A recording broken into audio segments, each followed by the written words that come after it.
Grande mobilisation des femmes de Kati pour soutenir la décision des autorités de la transition relative à la mise en place du fonds de soutien au projet de développement. Le même exercice s'est déroulé à Sikasso et Djoïla. Pour les autorités, il s'agit là d'un engagement patriotique pour la souveraineté du pays. À suivre les dossiers de la rédaction, comment concilier le jeûne et certains métiers qui demandent de l'énergie sous une température de 40 degrés et ces embouteillages à l'heure de la rupture. Nos reporters Tchemoro Konate et Bokari Koulibaly ont rencontré quelques acteurs. À Taoudeni, les acteurs de l'école et leurs partenaires se concertent sur la réouverture des écoles fermées et le retour des enseignants et élèves. La rencontre doit aboutir à des propositions concrètes afin de donner la chance au maximum d'enfants de retrouver le chemin de l'école. Les Aigles du Mali affrontent demain jeudi les Sélancans des Comores dans le cadre de la 5e journée du groupe I des éliminatoires de la Coupe du Monde 2026. Les Aigles ont obligation de victoire pour se relancer dans la course à la qualification. Quel est l'état d'esprit de Tom Sankfield et ses poulains? Nous ferons le point avec nos envoyés spéciaux Fotigi Tungara et Tchedja Moussa Kamara. Voilà les titres de votre journal de 20h. Merci de votre constante fidélité à la première. Bonsoir et bienvenue à tous. Nous sommes le mercredi 19 mars, tradition respectée. Le Conseil des ministres est réuni en session ordinaire dans sa salle de délibération au palais de Koulouba, sous la présidence du général d'armée Assimi Goïta, président de la transition, chef de l'État. Je reçois sur ce plateau Mahamadou Kone. Bonsoir. Bonsoir Awama, mesdames et messieurs, bonsoir. Au chapitre des mesures législatives et réglementaires. 1. Sur le rapport du ministre de la Défense et des anciens combattants, le Conseil des ministres a adopté des projets de textes relatifs à la création, à l'organisation et aux modalités de fonctionnement de la direction du sport militaire. La direction du sport militaire a été créée par la loi numéro 10-024 du 1er juillet 2010 avec pour mission d'élaborer et de mettre en œuvre la politique en matière d'activité physique et sportive au sein des forces armées et de services. Son organisation et les modalités de son fonctionnement sont fixées par le décret numéro 10-366 PRM du 12 juillet 2010. L'application de ces textes a révélé des insuffisances qu'il convient de corriger. Les projets de textes adoptés apportent, entre autres, les innovations suivantes. La réorganisation de la direction du sport militaire, la scission de la sous-direction administration du personnel et finances en sous-direction des ressources humaines et en services administratifs et financiers, la création d'un service de médecine du sport, la création d'un organe sportif des forces armées et de sécurité, la création des bureaux régionaux de sport des armées et des bureaux de sport des écoles militaires et des centres d'instruction. 2. Sur le rapport du ministre de l'économie et des finances, le Conseil des ministres a adopté un projet de décret portant approbation du marché relatif à la construction de la nouvelle gare routière avec ses espaces et services commerciaux de la commune rurale de Diema, région de Nioro. Le marché relatif à la construction de la nouvelle gare routière de la commune rurale de Diema est conclu entre le gouvernement de la République du Mali et l'entreprise Commerce Général Fodé Koulibaly pour un montant de 1 milliard 242 180 369 francs CFA hors taxes et un délai d'exécution de 300 jours. L'exécution de ce marché, qui entre dans le cadre de la mise en œuvre du projet de développement communal et de décentralisation, permettra de doter la commune rurale de Diema d'une gare routière moderne. 3. Sur le rapport du ministre de l'Industrie et du Commerce, le Conseil des ministres a adopté un projet de décret portant création des services régionaux et subrégionaux de la Direction générale du commerce, de la consommation et de la concurrence. Le décret numéro 20-17-01-99 PRM du 6 mars 2017 fixant l'organisation et les modalités de fonctionnement de la Direction générale du commerce, de la consommation et de la concurrence prévoit la création des services régionaux et subrégionaux du commerce, de la consommation et de la concurrence. Le projet de décret adopté consacre la création des 10 services et permettra, entre autres, de rapprocher davantage les services déconcentrés du commerce, de la consommation et de la concurrence aux usagers, de faciliter l'organisation du commerce et le suivi des marchés, de veiller à l'application de la réglementation en matière de commerce, de concurrence et de protection du consommateur. Au chapitre des mesures individuelles, le Conseil des ministres a procédé à des nominations. La liste nominative des intéressés est disponible sur le site web du secrétariat général du gouvernement www.sgg-mali.ml et dans le journal L'Essor. Au chapitre des communications, 1.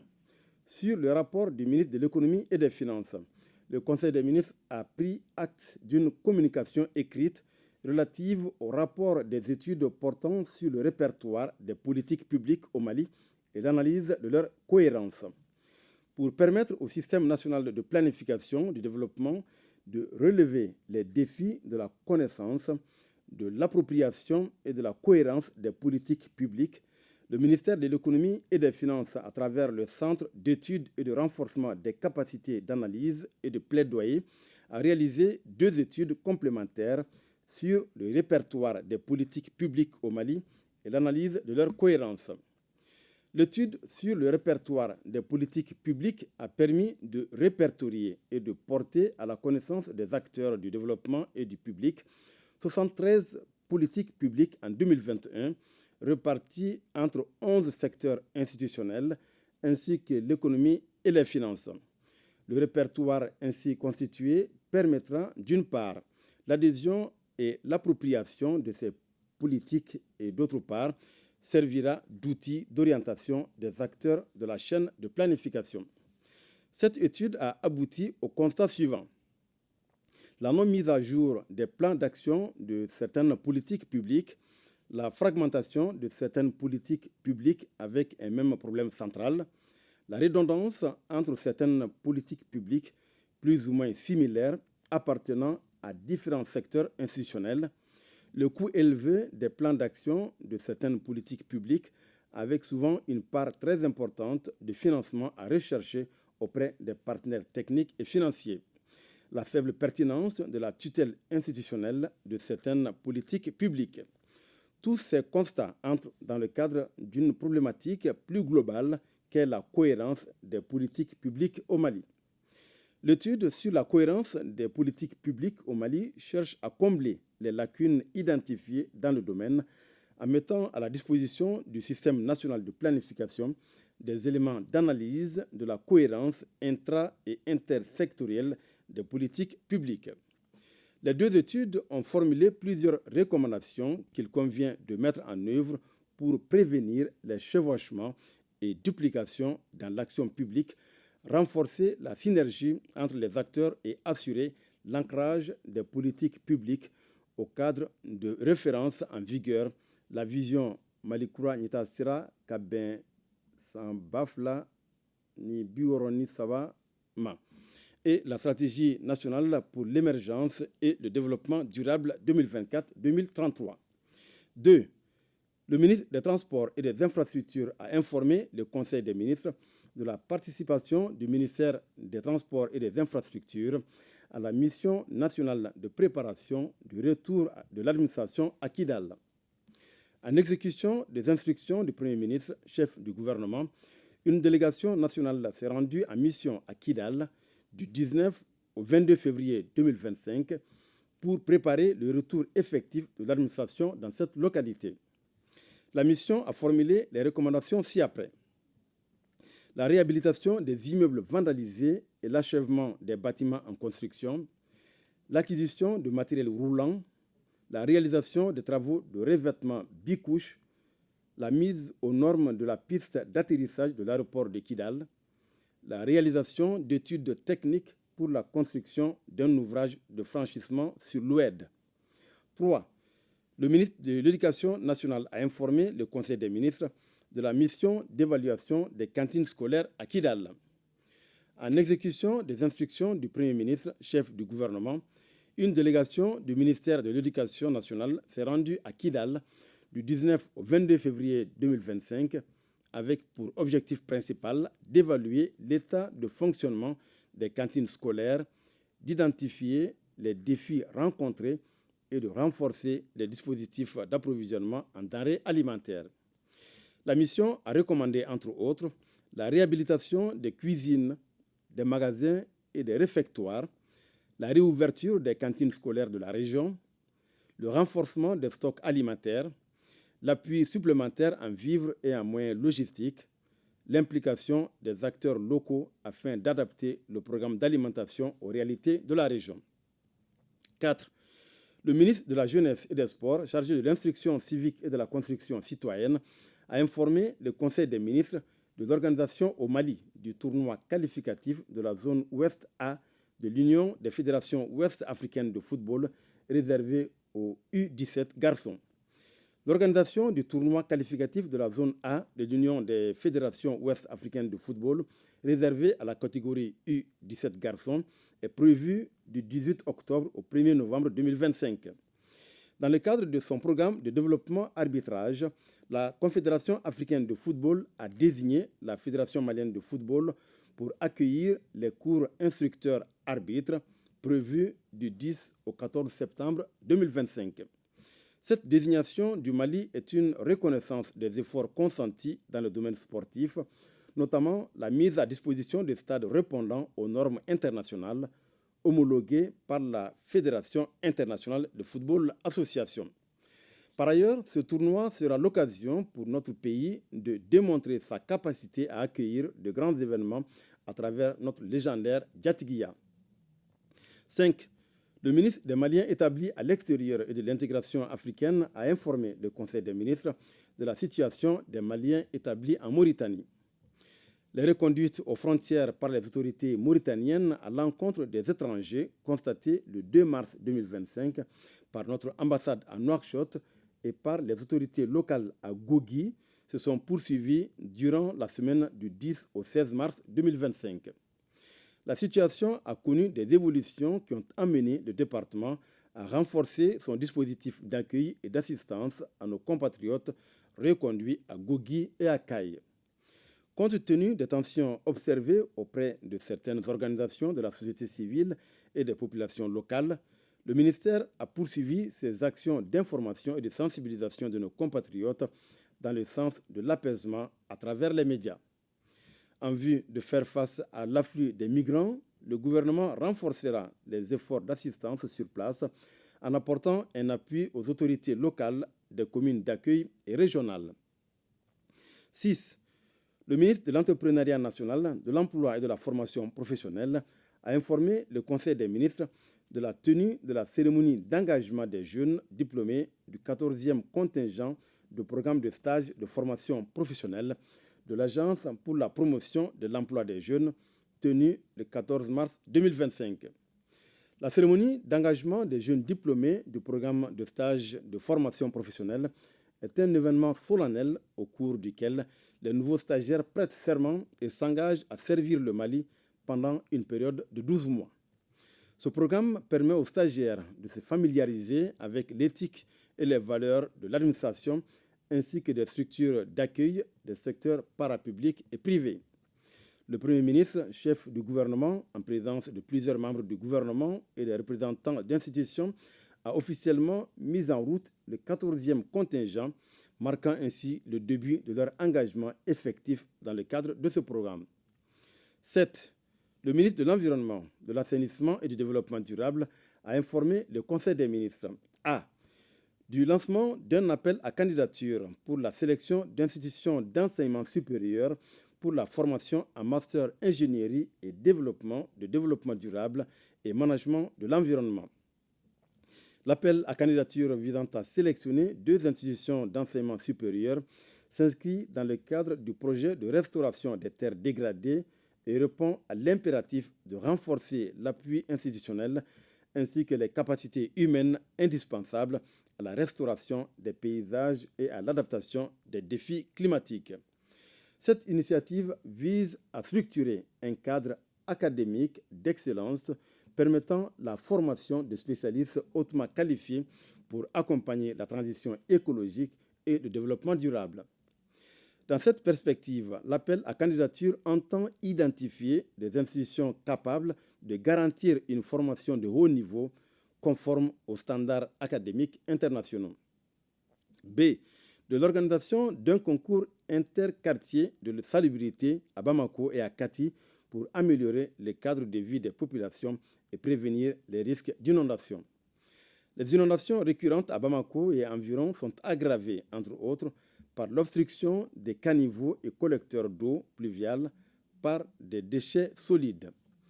Le ministère de l'Environnement, de l'Assainissement et du Développement durable, en partenariat avec la mairie du district de Bamako, les mairies des 6 communes et la mairie de la commune urbaine de Kati, initie le concours de salubrité à Bamako et à Kati qui se déroulera du 1er avril à fin mai 2025 sous le thème « Salubrité et engagement citoyen, agissons avant les pluies ». Ce concours, qui a pour slogan « Bamako et Kati propre, inondation stop », vise à réduire la quantité de déchets solides dans les espaces publics avant les premières pluies, à impliquer les citoyens dans la préservation de leur cadre de vie tout en renforçant la résilience urbaine face aux inondations. Les lauréats seront récompensés afin d'encourager des comportements durables en matière de salubrité. 8. Le ministre de la Santé et du Développement social a informé le Conseil des ministres de la situation épidémiologique du pays, marquée notamment par une augmentation du nombre de cas confirmés de dengue comparé à celui de la semaine écoulée. Le président de la transition, chef de l'État, a appelé la population au respect strict des mesures de prévention et de lutte contre la maladie. Voilà, Awama, ce qu'il fallait retenir du communiqué du Conseil des ministres de ce mercredi. Merci bien, Mamadou Koné, pour toutes ces précisions et on vous retrouve la semaine prochaine. Plaise à Dieu. Mobilisation grandiose pour dire oui au fonds de soutien patriotique initié par les autorités de la transition. Les femmes de Kati s'approprient le décret du 11 mars relatif à la mise en place du fonds de réalisation des infrastructures énergétiques, hydrauliques et de transport. Elles se sont retrouvées ce matin à la Maison des Jeunes afin de réaffirmer leur engagement et soutien au président de la transition, le général d'armée Assimi Goïta, suivant le reportage de Daouda Koni. C'est avec joie que les femmes de Kati se sont engagées à contribuer au fonds de soutien. Elles l'ont fait savoir lors d'une conférence organisée dans la salle de spectacle de la Maison des Jeunes de la ville Garnison par la coordination des associations et ONG féminines du Mali, coordination de Kati. Tout ce qui concerne nous les femmes de la CAFO de Kati, c'est un acquis et même si nous pouvons trouver d'autres credos pour accentuer cette aide aux autorités de la transition, nous le ferons. Que chaque Malienne et Malien soutienne cette initiative du fonds de soutien afin de donner de la matière à nos autorités à œuvrer pour améliorer le quotidien de tous les Maliens et Maliennes.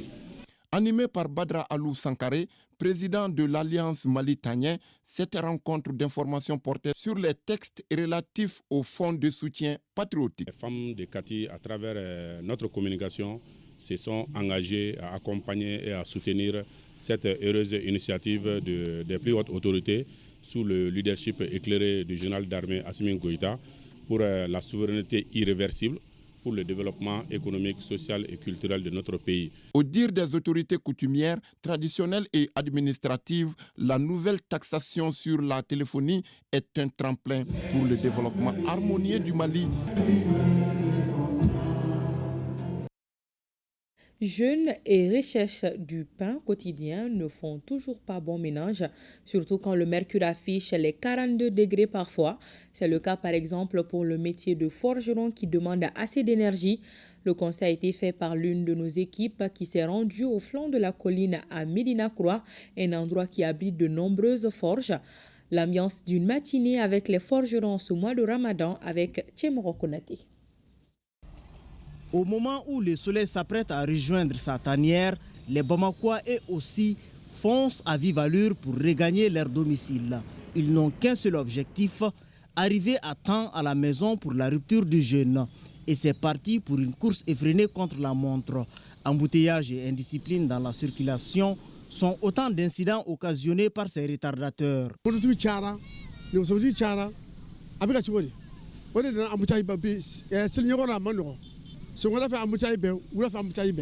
ma nɔgɔ dɛ sɛgɛli de b'a ɲɛnabɔ. A bon sisan amotaji de ka bon trop sunkalo in na bɛɛ pereselen don k'o bɛ taa so i m'a ye wa donc maliyɛn bɛɛ bɛ bɔ ɲɔgɔn fɛ cogo min na bɛɛ bɛ don ɲɔgɔn fɛ o cogo la donc diyagoya amotaji bɛ kɛ quoi fura min b'a la dɔrɔn faama k'u hakili to circulation na dɔrɔn c'est tout. Pourtant, l'heure de la descente du travail a été réaménagée et fixée à 16h30 à l'occasion du Ramadan. Il est 18h et la circulation est toujours bondée d'usagers. On dit la descente c'est à 16h. A descendu maintenant à 16h. Il y a trop de véhicules à Bamako. Et puis les routes sont petites. C'est une obligation qu'il y aura des embouteillages. Et puis il y a des gros camions qui sortent aussi au moment de la rupture. 16h30. Pour éviter d'éventuels désagréments et pour décongestionner les trafics routiers, les forces de sécurité veillent au grain sur certains axes. Le constat est palpable. On a pris un peu de retard sur la route et on a compris que vraiment les policiers sont là à nous accompagner.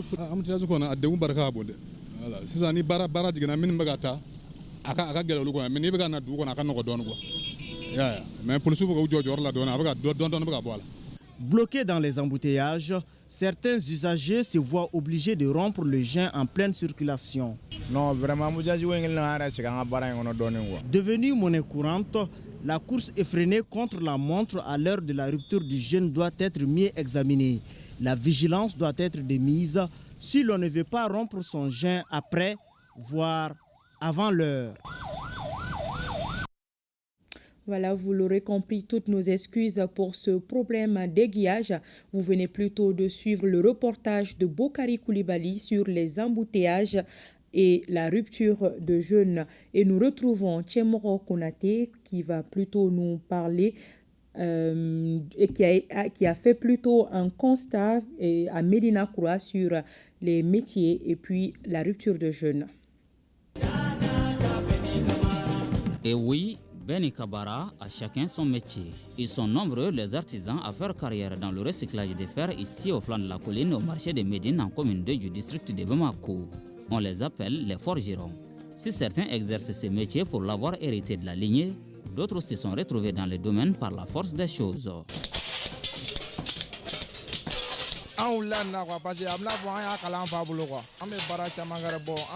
Nous l'avons hérité de notre père. Nous fabriquons des chaînes de charrues et bien d'autres matériels.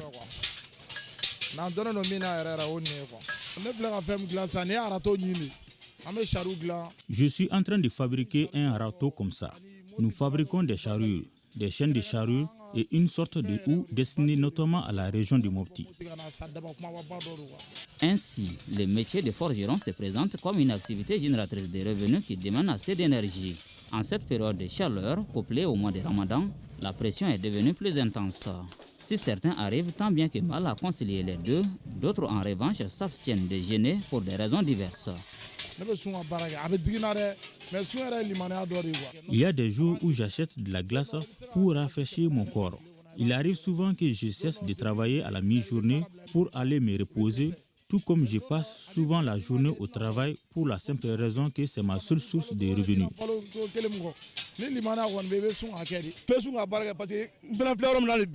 Je concilie le jeûne et le travail puisque je suis habitué à cela pour y avoir passé plus de 10 ans. J'ai des jeunes qui font le gros du travail. Je joue le rôle de superviseur.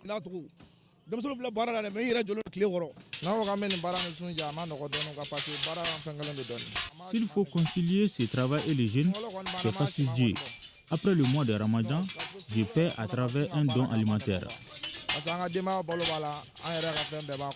Pour dire que les contraintes liées au métier de forgeron, comme à bien d'autres activités physiques, tolèrent peu et même très peu l'abstinence de manger et de boire pendant toute une journée. Aux intéressés donc de faire le choix entre les deux. Sungalo Solidarité, le ministre de la Jeunesse et des Sports chargé de l'instruction civique et de la construction citoyenne, poursuit sa rencontre avec les jeunes dans la capitale. Abdul Kassim Ibrahim Fomba était en commune 1 où il a échangé avec la jeunesse sur leur activité et profité de l'occasion pour parler des grandes orientations de son département. Le reportage de Mohamed Naman Keïta. En émissaire de Sunkalo Solidarité, le ministre Abdul Kassim Ibrahim Fomba arrive en commune 1. Un grand honneur pour les scouts de donner le temps de la cérémonie. Nous avons fêté à notre manière avec le ministre en commune 1 de Bamako pour célébrer la journée africaine du scoutisme. C'est pour rendre hommage à nos scouts et puis les scouts aînés et puis encourager les jeunes pour qu'ils puissent prendre conscience de l'importance de s'engager dans la vie de leur nation. Comme dans la plupart des communes où le ministre Abdul Kassim Ibrahim Fomba est passé, la lancinante question de l'employabilité des jeunes domine largement les débats. Et chaque fois que c'est le cas, le conférencier principal des ministres Kakene rappelle les solutions que propose son département à ce sujet. Il y a des initiatives qui sont en cours et toutes ces initiatives, c'est pour voir comment aujourd'hui aider les jeunes à s'épanouir davantage. Mettre en place des cadres qui peuvent leur permettre eux-mêmes, s'ils sont dégourdis, s'ils sont citoyens, s'ils sont conscients, s'ils sont engagés et s'ils sont entreprenants, de pouvoir aujourd'hui se prendre en charge et aider leur communauté et aussi leur pays. Les hôtes, mieux éclairés par les explications du ministre, reconnaissent l'intérêt des échanges de Sunkalo Solidarité pour les jeunes. Ce cadre-là s'inscrit en droite ligne avec la solidarité, une orientation donnée par les plus hautes autorités pour être solidaire à l'endroit des Maliens, pour montrer qu'ici au Mali, il y a la cohésion, il y a la paix. Commune réputée des grands sportifs, les champions de taekwondo et des bras de fer sportifs de la commune ont saisi l'occasion pour présenter leurs médailles au public. Sous les regards admiratifs des ministres en charge de la jeunesse, l'athlète de Malikoura a remporté les combats d'exhibition des bras de fer sportifs face à celui de Malikoura. À Mopti, dans le cadre du mois de Ramadan, l'ONG Direct Aid vole au secours de plus de 280 familles vulnérables. Elles ont reçu chacune des kits alimentaires, un geste qui va amoindrir les dépenses des bénéficiaires. C'est ce que nous dit Aminata Touré. L'ONG Direct Aid vient de procéder à une distribution gratuite de 283 kits de vivres au bénéfice de la population démunie et vulnérable de Mopti, Sévaré et environ pour un coût de plus de 9 millions de francs CFA. C'est le but de l'ONG Direct Aid depuis sa création, diminue la souffrance des populations. Les déplacés, ils vivent dans les situations très précaires. C'est bien de venir à leur aide. En mettant à la disposition de chaque bénéficiaire un kit composé de 25 kg de riz, 20 kg de mil, 5 kg de sucre, 5 litres d'huile et un carton de pâte alimentaire spaghetti, l'ONG Direct Aid fait sienne les valeurs de partage et de générosité prônées par l'islam. Ça nous apporte beaucoup parce que vu que les choses sont très chères maintenant, donc ce qu'on vient d'avoir maintenant nous apporte. Je remercie Direct Aid. Cette distribution arrive comme une bouffée d'oxygène pour soulager les populations vulnérables, bénéficiaires, déjà éprouvées par les crises sociales et humanitaires, les conflits, les problèmes économiques, conséquences néfastes du changement climatique avec leurs corollaires de faim et de déplacés internes. Il est à signaler que sur les 283 kits de vivres remis, 28 proviennent des particuliers. Sur la question du fonds des soutiens, les autorités de la transition peuvent compter sur le patriotisme et la résilience des forces vives de Dioïla et de Sikasso. À travers des conférences, débats et autres séances d'information, elles ont été édifiées sur les modalités de prélèvement et d'utilisation du fonds de soutien patriotique. Les dites cérémonies étaient présidées par les gouverneurs de région. Nos reporters sont Moustapha Doumbia et Moussokoro Sérémé. Les autorités administratives et politiques face aux forces vives de la région pour un exposé sur les nouvelles taxes de soutien patriotique présentées comme un levier du développement mais qui soulèvent autant d'espoir que d'interrogations. Et la chef de l'exécutif veut, à travers cette rencontre d'information et d'échange, lever tout équivoque quant au bien fondé de cette initiative gouvernementale. Nous devons nous retrouver pour parler un même langage, c'est-à-dire le langage de la vérité en ce qui concerne l'intérêt supérieur de la nation. Et compte tenu du décret pris par les autorités de la transition, et un compte rendu fidèle sera fait au président de la transition chaque année en ce qui concerne l'utilisation de ces fonds. On a vu que les gens avaient soif d'informations, donc ils ont compris et nous allons continuer la communication autour de cette décision de nos autorités. Cet élan patriotique et civique va servir ainsi à doter l'État de ressources financières propres pour la réalisation de certains projets structurant le développement, comme la crise énergétique, l'hydraulique et les infrastructures routières. Et jalouse de sa souveraineté, la population de Sikasso adhère totalement à l'initiative, car confiante en la transparence dans la gestion des fonds générés. Moi, je lui fais confiance totale et je sais que ces fonds seront bien utilisés comme il le faut. Les femmes, on avait déjà commencé les sensibilisations, à sensibiliser même dans les communes. Et on se dit même, le gouvernement a bien réfléchi. Ces fonds-là, ce n'est pas sur les produits, sur nos premières nécessités. Donc j'apprécie vraiment cette initiative. Rien n'est impossible pour ce Mali-là. L'effort doit être une priorité pour tout jeune ambitieux et soucieux de l'avenir de cette nation. Au sortir de cette rencontre d'information, les forces vives de Sikasso s'engagent à être de véritables relais de la bonne information et contribuer ainsi à aider le pays à relever les défis du moment. C'est une rencontre de sensibilisation qui a enregistré la présence des maires, des représentants des organisations des jeunes et des femmes, des leaders religieux, des préfets et sous-préfets de la 13e région administrative. Les échanges portent sur la nécessité du fonds de soutien initié par les autorités de la transition. Les populations de Dioula sont toujours d'accord avec ce que veulent et disent les plus hautes autorités. Et tout Dioula est d'accord. Il n'y a pas de polémique, il n'y a pas de débat contradictoire. Le cadre est marqué par une conférence sur des aspects relatifs à la mobilisation et à la gestion du fonds de soutien, sa conformité en lien avec les droits, avec l'histoire et la géographie. Nous avons expliqué le contenu de ces différents textes à la population de Douila, les inviter à accompagner et à soutenir les autorités de la transition dans le cadre de la souveraineté irréversible. C'est un fonds de soutien patriotique. Je lance un vibrant appel à toute la population du Baniko pour qu'ils soutiennent les autorités de la transition pour l'atteinte des objectifs fixés. L'exécutif régional a demandé aux participants de s'impliquer pour sensibiliser d'autres personnes. Ce soir, dans le cadre des reportages sur les femmes à l'occasion de la journée qui leur est dédiée, Nyanya Lou Traoré est allée à la rencontre de deux dames de l'ombre, mais très brillantes dans leurs domaines respectifs. Il s'agit de Touré Awa Dede Keita, ingénieure informatique à l'AGETIC, et Minata Cécile Tungara, assistante de direction au département de la communication, de parcours inspirants et une même volonté, celle de servir le Mali, suivant leur parcours. Elles font aujourd'hui partie des fiertés du ministère de la Communication, de l'économie numérique et de la modernisation de l'administration. Nos deux Yéléni ont des parcours différents, mais chacune par son engagement et sa volonté de porter haut le mérite féminin est un phare de notre département de tutelle. Je suis assistante de direction, précisément attachée d'administration. Je suis ingénieure informaticienne. Et je suis chef de section formation à l'Agence des technologies de l'information et de la communication.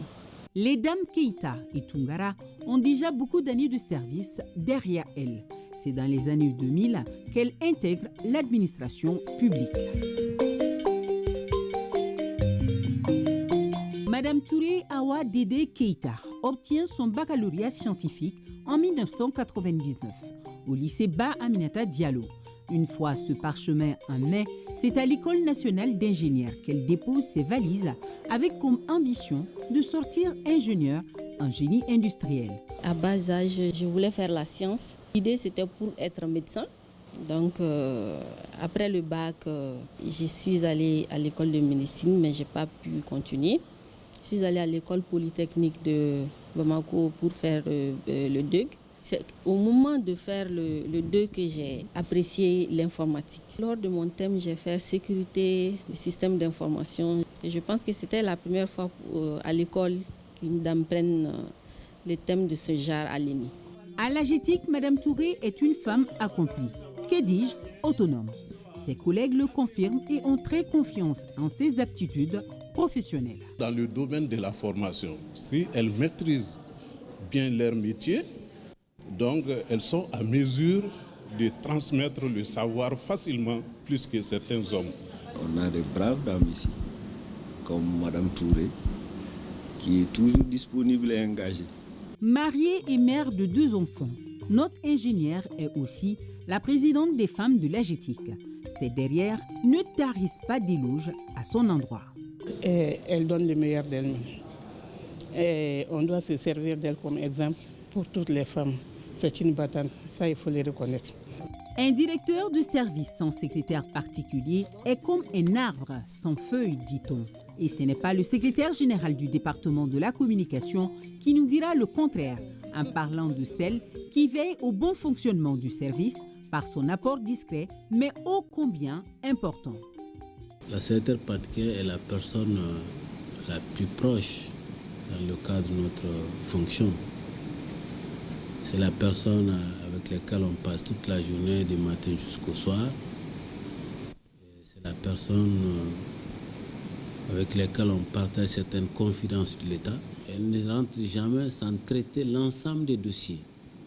L'ensemble des dossiers, parce que quand je traite le courrier, il faut enregistrer tout le courrier, il faut le scanner, il faut l'envoyer aux directions techniques pour qu'eux aussi prennent des dispositions. Originaire de Djabali Nyono, dans la région de Ségou, c'est à partir de 1997 qu'elle obtient ses certificats d'aptitude professionnelle, option commerce et secrétariat, puis en 2011, son brevet de technicien à l'École centrale d'industrie, de commerce et d'administration ESICA. Moi, après d'avoir eu l'EDEF, je voulais intégrer l'armée en 1988.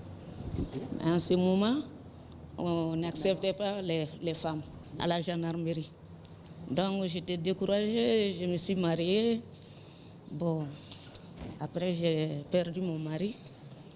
J'ai une sœur à Kati, Maria Diara, la maman de Kitch. C'est elle qui m'a pris, on a travaillé ensemble. Elle était coordinatrice d'un projet d'éducation.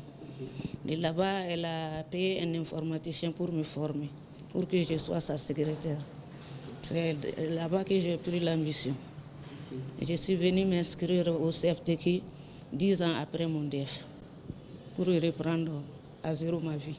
C'est donc dans les années 2001 qu'elle commence sa carrière dans l'administration malienne. C'était au ministère de l'Éducation nationale. On ne peut pas être libre sans travail. On ne peut pas être indépendant sans travail. Tant que tu tentes à là, on ne te respecte pas, même tes enfants. On s'entraide, on se complète. La secrétaire doit être à la disposition de tout le monde. Elle doit être accueillante, souriante, respectueuse. Cette année, dans le cadre de la célébration du 8 mars, le thème choisi est « Accélérer le rythme de l'autonomisation des femmes et des filles, gage d'un développement humain durable ». À celles qui doivent donc perpétuer cet héritage, des conseils de doyennes seront certainement utiles. Il y a beaucoup de femmes battantes au Mali actuellement. Les gens ont compris maintenant. Le 8 mars, là, ce n'est plus la danse, les tenues, le lait, l'escavé, les sucres. Ils ont compris que c'est un combat. L'école ne suffit pas. Même après les diplômes, on doit se former. Dans le cadre du travail, quand un ingénieur informaticien, quand tu ne te formes pas, tu perds les fils. Parce que chaque jour, il y a les nouveautés. Des parcours exceptionnels, bravo à elle. Un mot de diplomatie. L'ambassadeur du Mali en Algérie, Mohamed Amaga Dolo, a présenté ses lettres de créance au président de la République algérienne démocratique et populaire, Abdelmadjid Tebboune. Au cours de l'entrevue, l'ambassadeur Dolo a exprimé au président algérien sa profonde gratitude pour la diligence avec laquelle il a été reçu juste quelques jours après son arrivée à Alger.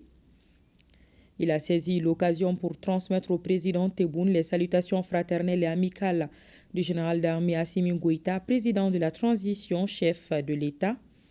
Les échanges ont essentiellement porté sur les relations bilatérales entre nos deux pays qui traversent depuis un certain temps des situations d'incompréhension.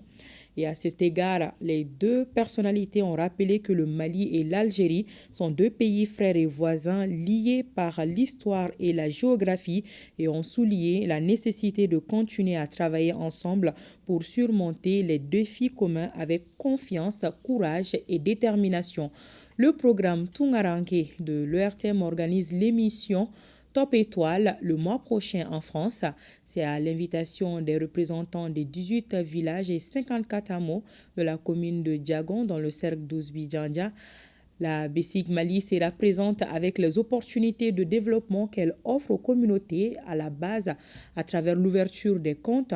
En prélude à cette activité, une rencontre d'information a été organisée ce matin. Boubacar Bablé Touré était présent pour ORTM 1. Les représentants des 18 villages et 54 hameaux de la commune de Diakon dans le cercle de Soubidjandian à la rencontre des responsables de la BESIC Mali. Ils sont porteurs d'un message des ressortissants de la commune vivant en France. Notre objectif aujourd'hui, c'est tout d'abord d'inviter le directeur général de la BESIC à la fête de Top Étoile qui aura lieu en France, à Paris, à la mairie de Montreux le 12 avril 2025. Pour cet événement culturel, il est attendu plus de 3000 personnes. L'accès à la salle est conditionné à l'ouverture d'un compte à la BESIC, une banque partenaire du programme Tunkaranke. Quelqu'un qui n'a pas de numéro de compte BESIC sera présente pour aider cette personne maintenant à avoir un compte BESIC. C'est une fête spéciale parce que lors des différentes fêtes, il faudra payer pour avoir accès à la salle. Une occasion mise à profit par ces ressortissants pour formuler des doléances en lien avec le développement de leurs localités respectives à l'endroit de l'institution financière. Parmi ces requêtes, l'ouverture d'une agence BESIC dans la commune et le financement de projets communautaires. À travers ce mécanisme et ce programme qui a été mis en place, qui a plusieurs volets, nous sommes prêts à accompagner tous les membres, tous les partenaires, tous les bénéficiaires finaux, dont les parents qui sont dans la diaspora se battent, développent le pays, envoient les financements, les fonds qui sont supérieurs à ceux-mêmes du développement et de nos partenaires au développement. Il n'y a pas de raison que la BESIC ne tienne pas son rôle à côté d'eux. Un engagement que les représentants des 54 000 âmes que compte le cercle voient comme le début d'un partenariat gagnant-gagnant avec l'institution financière et cela grâce au programme Tunkaranke. Et ce communiqué, le collectif pour la défense des militaires CDM dit avoir appris avec fierté la décision souveraine des plus hautes autorités du pays de se retirer de l'Organisation internationale de la francophonie. Cette décision courageuse, selon le CDM, est en parfaite cohérence avec la volonté de refondation de notre nation qui repose sur des principes de souveraineté, de dignité et d'indépendance réelle. Le parti Mouvement Djegabara, pour sa part, félicite et soutient les autorités pour cette clairvoyance qui concrétise la refondation de nos valeurs culturelles, socle de notre identité que nul n'est censé ignorer. Je vous l'annonçais dans les titres, dans la capitale du CLGM, les acteurs de l'éducation et leurs partenaires se concertent sur la réouverture des écoles fermées, le retour des enseignants et élèves. L'initiative est de l'Académie d'enseignement de Taoudéni en partenariat avec l'UNICEF. Les échanges devront aboutir à des propositions afin de permettre au maximum d'élèves de retrouver le chemin de l'école. De Taoudéni, la correspondance de Fousseni Samake et de Yacouba Kone. La dégradation de la situation sécuritaire a provoqué la fermeture de 130 écoles, la perte des matériels didactiques, le déplacement des enseignants et des élèves dans la région de Taoudéni. C'est pour réouvrir ces écoles fermées et ramener les élèves à l'école que l'Académie d'enseignement de Taoudéni, en partenariat avec l'UNICEF, organise ces cadres de concertation. La stratégie utilisée sera participative. Elle valorisera les savoir-faire, les expériences, l'expertise des participants et des questions d'éclaircissement ou de compréhension vont compléter la présentation suivie des exposés. Le renforcement des compétences des responsables des collectivités, la gestion de l'éducation en mode décentralisé, la restauration et la maintenance des infrastructures, l'amélioration de la qualité de l'éducation sont entre autres centres d'intérêt de cette rencontre. Engageons-nous pour sauver l'essentiel en donnant l'opportunité aux enfants de la région de retrouver le chemin de l'école. ensemble. Donnons-nous la main pour bâtir une éducation de qualité au profit de nos communautés. J'ose espérer qu'au sortir des débats, des propositions de solutions adéquates seront retenues. Elles vont non seulement servir de base, mais également permettre la relance des activités scolaires. L'objectif de ce partenariat entre l'Académie d'enseignement de Taoudéni et l'UNICEF est de rendre accessible à un plus grand nombre d'enfants une éducation de base de qualité. Dans la capitale de l'Or-Blanc, la coalition des organisations de la société civile pour la lutte contre la corruption et la pauvreté se voit renforcée avec un nouveau projet. Il s'agit du projet de lutte contre la corruption et l'enrichissement illicite, phase 2. Il a été présenté aux autorités régionales et aux communautés bénéficiaires de la région de Koutiala. L'objectif est d'accéder à une meilleure appropriation de cet outil anticorruption afin de contribuer à la culture d'un monde sans corruption. Le reportage de Brahima Kone et de Amadou Dolo. La coalition des organisations de la société civile pour la lutte contre la corruption et la pauvreté présente le projet de lutte contre la corruption et l'enrichissement illicite phase 2 l'ICID, composante société civile aux acteurs de mise en œuvre de la région de Koutiala. Cet exercice est une démarche participative à l'appropriation du projet et à la culture d'un monde juste, équitable et sans corruption. Cette initiative marque une étape cruciale dans notre combat commun contre un fléau qui sape les bases de la justice sociale, freine le développement économique et aggrave la pauvreté dans nos communautés. La corruption, dans toutes ses formes, compromet nos aspirations à une société équitable et transparente. Le projet LUCID, composante société civile, est perçu comme une contribution aux mécanismes gouvernementaux de lutte contre la corruption et l'enrichissement illicite. Le gouvernement du Mali a toujours inscrit la lutte contre la corruption parmi ses priorités, comme en témoigne l'adoption d'une stratégie nationale de lutte contre la corruption lancée en 2023, assortie d'un plan d'action 2023-2027. Le projet LICID composante société civile est financé par l'ambassade du Royaume des Pays-Bas. Il sera mis en œuvre dans les régions de Koulikoro, Sikasso, Ségou, Bougouni et Koutiala par un consortium composé de l'ONG ID Sahel, l'association Bembré et la coalition des organisations de la société civile pour la lutte contre la corruption et la pauvreté. Un mot de santé avec la tenue hier de la 24e session ordinaire du conseil d'administration de l'hôpital régional Fousséni Ndao de Kaï. Le budget prévisionnel 2025 de cette structure hospitalière est de plus de 2,157 milliards de francs CFA, un budget en hausse de 17% par rapport à celui de 2024. Il permettra le renforcement des capacités du personnel ainsi que du plateau technique. On en sait plus avec Balkissa Saïdibou, Chérif Haïdara. Pour l'hôpital régional Fousséni Ndao de Kaï, 2024 a été une année pleine de réalisations.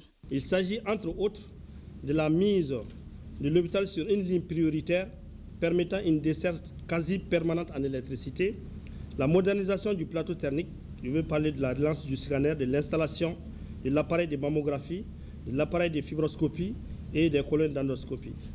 Également, il s'agit de la création du laboratoire de recherche et développement, de la création du service de santé publique.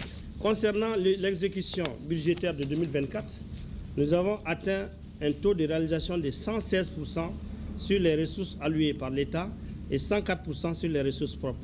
Ces performances témoignent de la rigueur dans la gestion de notre établissement, tout en mettant en lumière la nécessité de mobiliser davantage de ressources pour répondre aux besoins croissants de la population. C'est pourquoi le budget prévisionnel de 2025 connaît une augmentation de 17% par rapport à celui de l'exercice écoulé. Il est estimé à plus de 2,157 milliards de francs CFA et permettra à l'hôpital Fousséni Ndao de relever bien de défis. Modernisation des infrastructures, l'aménagement de la cour de l'hôpital, renforcement des ressources humaines, acquisition d'équipements stratégiques, l'achat d'un appareil d'échographie cardiaque et de nouveaux équipements pour le laboratoire. Les intrants de la transfusion sanguine permettront d'améliorer la prise en charge des pathologies complexes. L'hôpital Fousséni Ndao de Kaï, qui a été créé en 1983 par le colon français, était au départ un centre de soins des blessés de guerre avant de devenir successivement hôpital secondaire, hôpital régional et établissement public hospitalier. Un mot de cinéma avec la tenue de la 33e session du conseil d'administration du Centre national de la cinématographie du Mali, une session qui a eu lieu quelques jours après le clap de fin du FESPACO édition 2025. Pour 2025, l'enveloppe allouée à la structure est d'un peu plus d'un demi-milliard de francs CFA. Batraouri. La 33e session du conseil d'administration du CNCM, Centre national de la cinématographie du Mali, s'ouvre au lendemain du FESPACO 2025 où le Mali a battu beaucoup de records avec plus de films présentés. Une participation couronnée d'ailleurs par 2 prix. Voilà une dynamique à maintenir pour la direction générale qui présente déjà un ambitieux programme pour l'année 2025. 2025 est placé sous le signe de la relance de la chaîne de valeur du cinéma et de l'audiovisuel, d'abord en termes de gouvernance et du secteur en entier, et ensuite en termes de production et de formation des professionnels du cinéma et de l'audiovisuel. S'agissant de la prévision budgétaire pour 2025, elle connaît une légère baisse par rapport à 2024. Le budget du Centre national de la cinématographie du Mali est équilibré en recettes et en dépenses à la somme de 585 575 566 francs CFA contre une dotation de 628 162 000 francs CFA en 2024, soit un taux de régression de 6,77%. Le représentant du ministre en charge de la culture a salué les efforts de la direction générale du CNCM, notamment en termes d'initiatives volontaristes de promotion d'un cadre de dialogue interne avec le syndicat et les acteurs de la filière cinéma.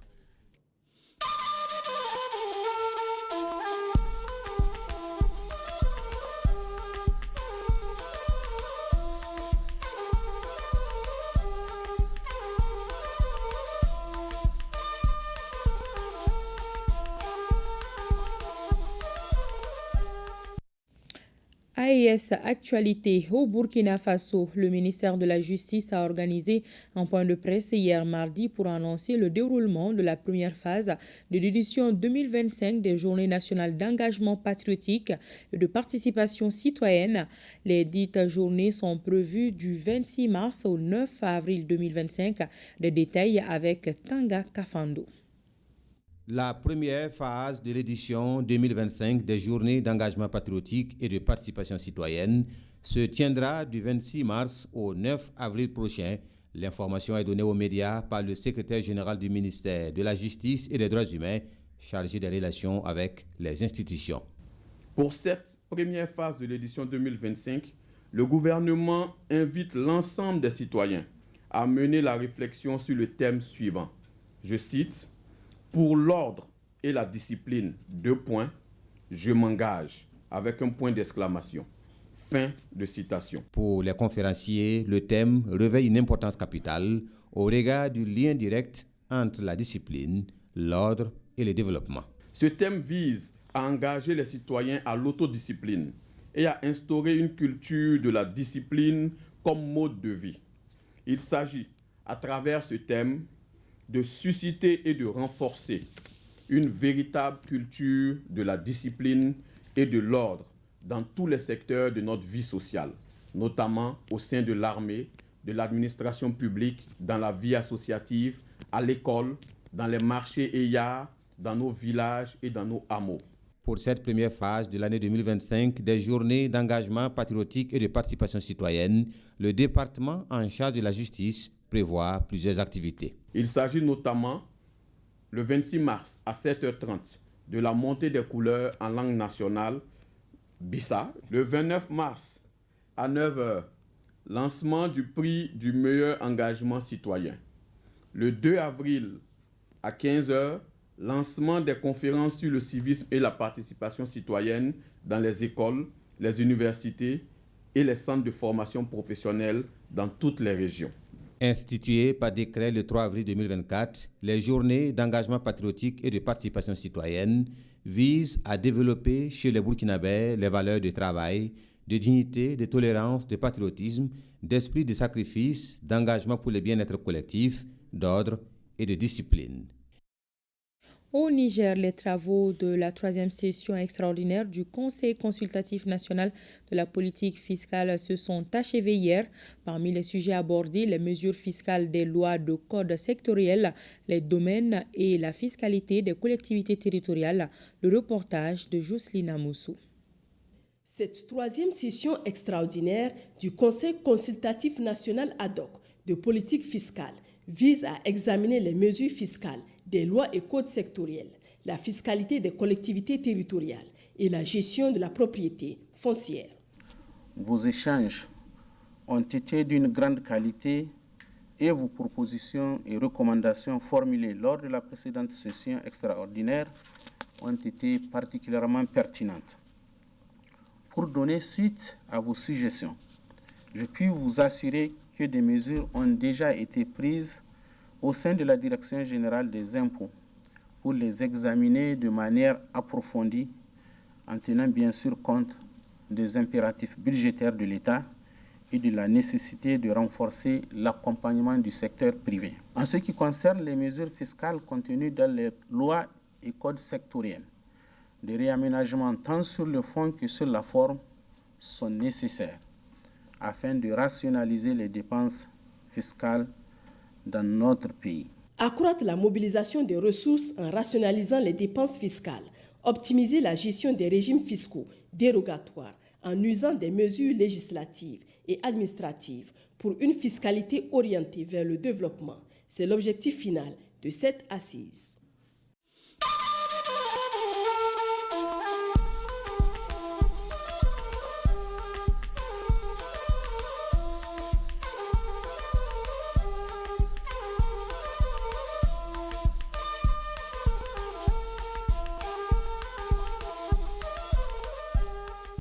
Sport, football, les Aigles du Mali affrontent demain jeudi les Sri Lanka des Comores. La rencontre s'inscrit dans le cadre de la 5e journée du groupe I des éliminatoires de la Coupe du Monde 2026 qui se déroulera aux États-Unis, au Mexique et au Canada. Le Mali doit forcément gagner contre les Comores, leaders du groupe, pour se relancer dans la course, la qualification. Conscients des enjeux du match, les joueurs aussi bien que le staff technique ont bien pris la mesure de la situation. Les explications avec nos envoyés spéciaux Fotigi Tungara et Tchedja Moussa Kamara. En route pour le mondial 2026, les Aigles du Mali amorcent ce jeudi un virage assez dangereux à négocier avec le plus grand sérieux et la plus grande détermination pour éviter une sortie de route prématurée. Face à une équipe aussi sans complexe que les Sri Lanka des Comores qui n'ont apparemment pas froid aux yeux dans un groupe I qui le régente pour le moment, les Aigles du Mali vont devoir prendre de la hauteur pour assumer leur statut de favoris sur le papier. Cela sans pour autant prendre de haut l'adversaire qui n'est pas non plus un enfant de cœur. Le groupe est prêt, il y a un bon rythme dans le match, on a vu de bonnes actions.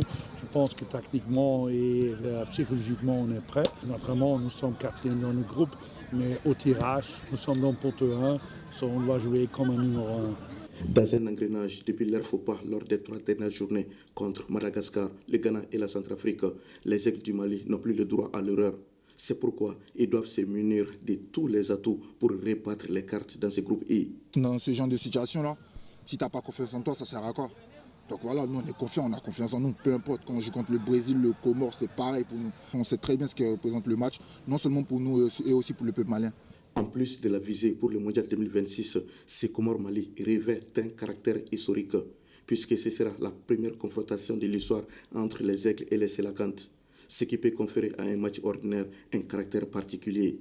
C'est un match important comme tous les autres matchs. Nous, on n'est pas là pour faire les calculs, on est là pour jouer et gagner. Le plus important, c'est ça. On s'entraîne pour ça, on est formaté pour ça, on est rodé pour ça.